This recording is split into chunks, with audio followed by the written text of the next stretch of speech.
Katie Ann Marshall, and straight ahead, I'll tell you how lawmakers are trying to crack down on reckless driving. Do you think you may be suffering from seasonal depression? I'm Jacqueline Delphin, and coming up, I'll tell you what you can do to make yourself feel better. I'm Greg Olenek. Are you one of the many college students without health insurance? Well, help may be on the way. Our award-winning WVU News starts now.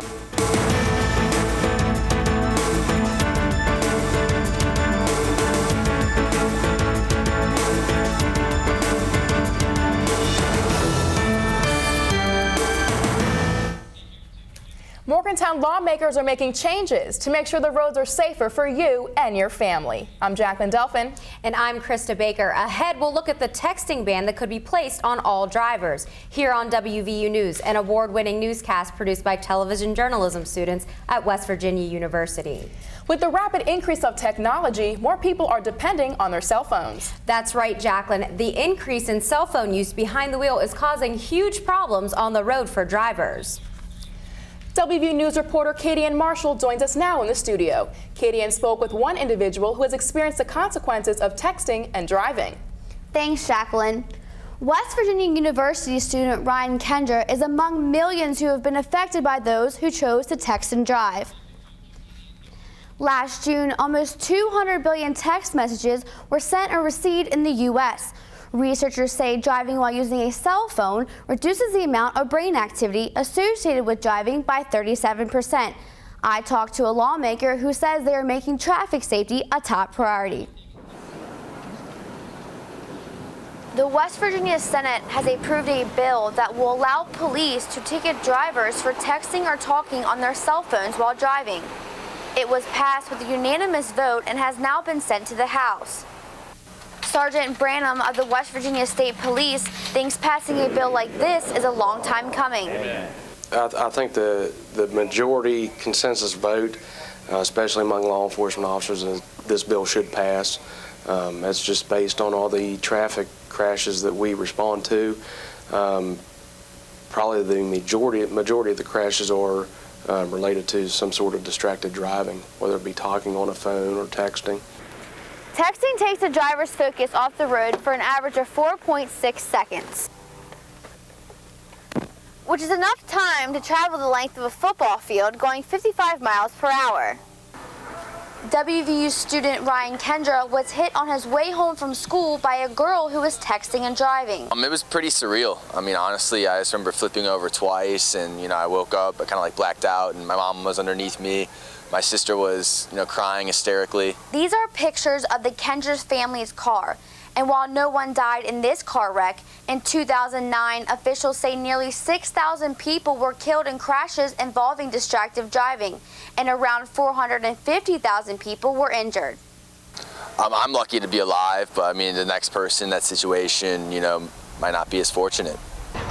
You are 23 times more likely to crash when text messaging.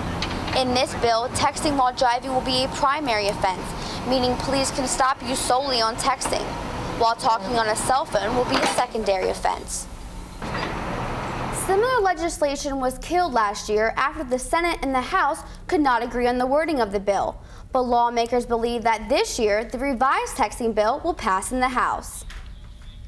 Thanks, Katie Ann. Have you ever felt blue? Well, you're not alone. 11% of Americans aged 12 and over are on some form of antidepressant. And 2 out of 10 adults will experience depression in their lifetime.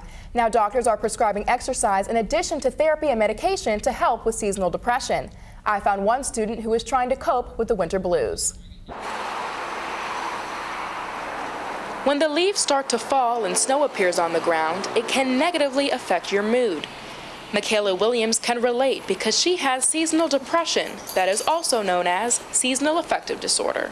I'm one to keep my curtains drawn in the morning and want to stay and watch TV, and now I try to keep my curtains open when I go to bed so the light will come in the morning and it'll be easier to wake up. Michaela used to take medication for her seasonal depression, but now just focuses on thinking positively and making sure she gets enough exercise.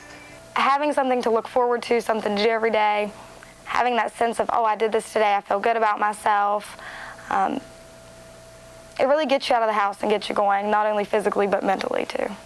Up to to 20% of people in the U.S. suffer from seasonal depression. Heavy exercise can increase serotonin levels that can last up to 1 hour after working out. Doctors say exercising during the summer months can help reduce your seasonal depression when winter hits. And exercise is also proven to boost energy, enhance metabolism, and stimulate the immune system. Dr. Sam Zizzi says exercising outside has optimum benefits. There's something about that's calming about being around trees and rivers and outside that you don't get when you're in a sterile environment that's indoors. So the dose of exercise might be the same, 20-minute walk or 30-minute walk. You might just get an extra 10%. And Michaela agrees. Outdoor exercise is better because, you know, you're getting out. You're outside, you're around people, you're, you know, in nature and in the town. Like, it just gives you that sense of there's so much going on in the world. Michaela has other tips to avoid depression, such as going to the tanning bed. And doctors agree that light therapy can also elevate your mood. If you think you may be suffering from seasonal depression, you can visit the website at the bottom of your screen. While seasonal depression is affecting millions, there are many students who don't have the proper health care to afford the medications needed to treat this disorder. West Virginia University is looking to make changes that will cut down on students' medical bills. WVU News health reporter Greg Olenek joins us now in the studio to tell you how insurance just got more affordable. It's estimated there are about 1.7 million college students who don't have health insurance. If you are one of these students, you might be in luck. I found out how WVU is planning a new policy that might have you covered in the future. Most college students don't have to worry about medical bills if they are covered on their parents' insurance policy. But for WVU student Jessica Roby, that's not the case, and she has already been hit hard with medical bills. When we got to the hospital, I had a fractured arm, and I popped my wrist out, so they had to pop it back in.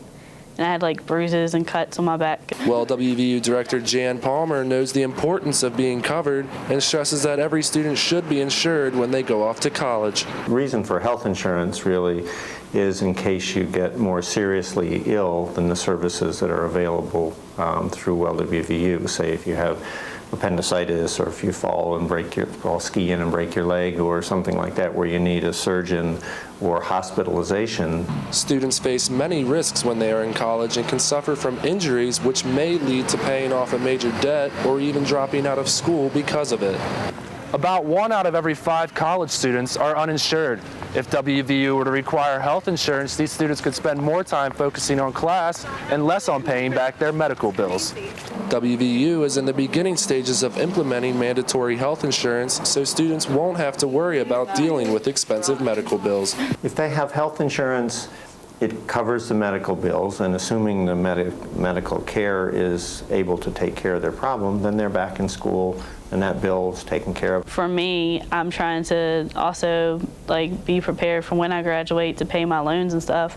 But on top of that, now I have another debt from an incident that shouldn't have occurred. Students currently pay a $74 fee that is included in their tuition, which covers health services at WVU, and a $15 copay for doctor's visits at Student Health. WVU currently offers a health insurance plan through Aetna, but it's only available for international and graduate students. There is no set date yet for when the new policy will take effect. Krista and Jacqueline, back to you. Thanks for that report, Greg. When you think of high school and fine arts, they don't always go hand in hand, but one West Virginia school is changing that. At University High School right here in Morgantown, painting isn't limited to the canvas. These students have taken their art to the walls. Matt Casasanta explains. University High School had complaints of bland walls, and many new students had trouble navigating through the identical hallways. High school senior Mary Lamine says the addition of art to the school has helped fix this issue. We thought it was a good idea to make them more colorful and to kind of orient you when you're in the hallway, because a lot of our hallways look the same. So we wanted to kind of show you, okay, you're in the English wing, you're in the science wing. Students painted portraits that embody each subject.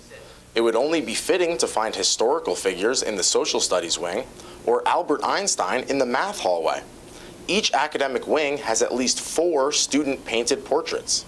Just 1 year ago, University High School's hallways looked like this. Now, after the $2,000 Milan grant, 16 murals line the school's halls.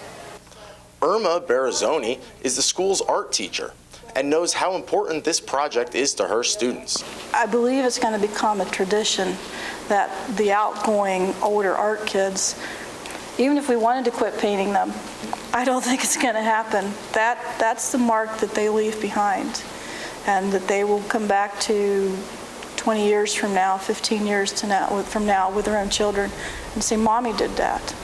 Research shows that getting students involved in art can improve scores in math and science.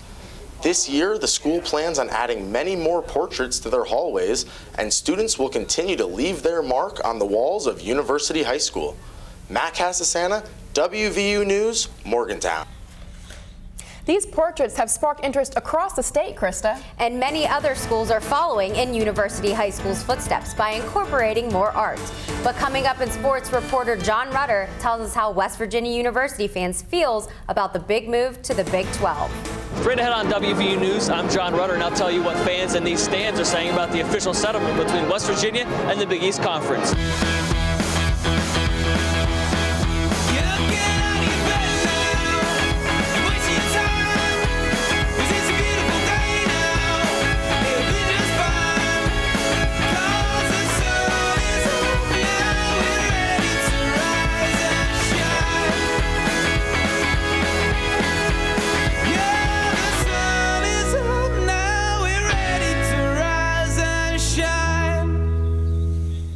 After accepting an invitation to the Big 12 Conference, many fans wondered if West Virginia could get out of their Big East contract. But now those questions are answered, and WVU is an official member of the Big 12 Conference. WVU News sports reporter John Rutter was at the last Mountaineer women's basketball game to see what fans had to say about their Big East settlement. Thanks, Krista and Jacqueline. West Virginia's move to the Big 12 became official last Tuesday after the university reached an out-of-court settlement with the Big East. I was able to catch up with some Mountaineer fans to find out their thoughts on next fall. The Big East Conference will receive $20 million from WVU for the school to leave early and join the Big 12 Conference, and Mountaineer fans couldn't be happier. It's official. West Virginia will be a full member of the Big 12 Conference by July 1st. First, I would like to emphasize how excited we are as an institution, not just an athletic department, but as an institution, as the flagship school of the state of West Virginia, to join the Big 12 Conference. With the official word coming Tuesday, February 14th, the excitement from Mountaineer fans was palpable. As a fan, I'm extremely excited. My brother happens to live in Texas, and so I already made reservations at his house to go there for those back-to-back games in October 6th and October 13th for Texas and Texas Tech, so I'm really excited. And it's not just for football. Excitement is high for many WVU sports moved to the Big 12 Conference, with the exception of men's soccer and the rifle team. The WVU Coliseum ranks 6th among Big 12 basketball facilities. With a capacity of about 14,000, all of these seats are expected to be filled. Totally packed. Totally packed. Basketball, football, anything, yeah, I think it'll be packed. Last season, West Virginia averaged more than 56,000 fans for every home football game. With premier programs like Texas and Oklahoma coming to town, those numbers are expected to increase. I'm excited for every game right now. I mean, the Big 12's wide open. They really like to throw the ball around, and the offenses are high scoring. I think we'll fit in perfectly. Perfectly among new rivals in new places, some as far as Texas and Oklahoma. West Virginia's first Big 12 Conference matchup is set for this football season on September 29th against Baylor in Morgantown. To look at the new Mountaineer football schedule, you can log on to the Big 12 website. The address is at the bottom of your screen. Jacqueline and Krista, back to you. It's great to know fans are so supportive of our move to the Big 12. I know, Jacqueline. I can't wait to see how WVU athletics compete in the Big 12 this fall. Well, that wraps up WVU News. Remember to visit us online at our website. I'm Krista Baker. And I'm Jacqueline Delphin. You can also watch any of our broadcasts on YouTube. The address is at the bottom of your screen. Plus, follow us on Twitter. Thanks for watching WVU News. We'll see you next time.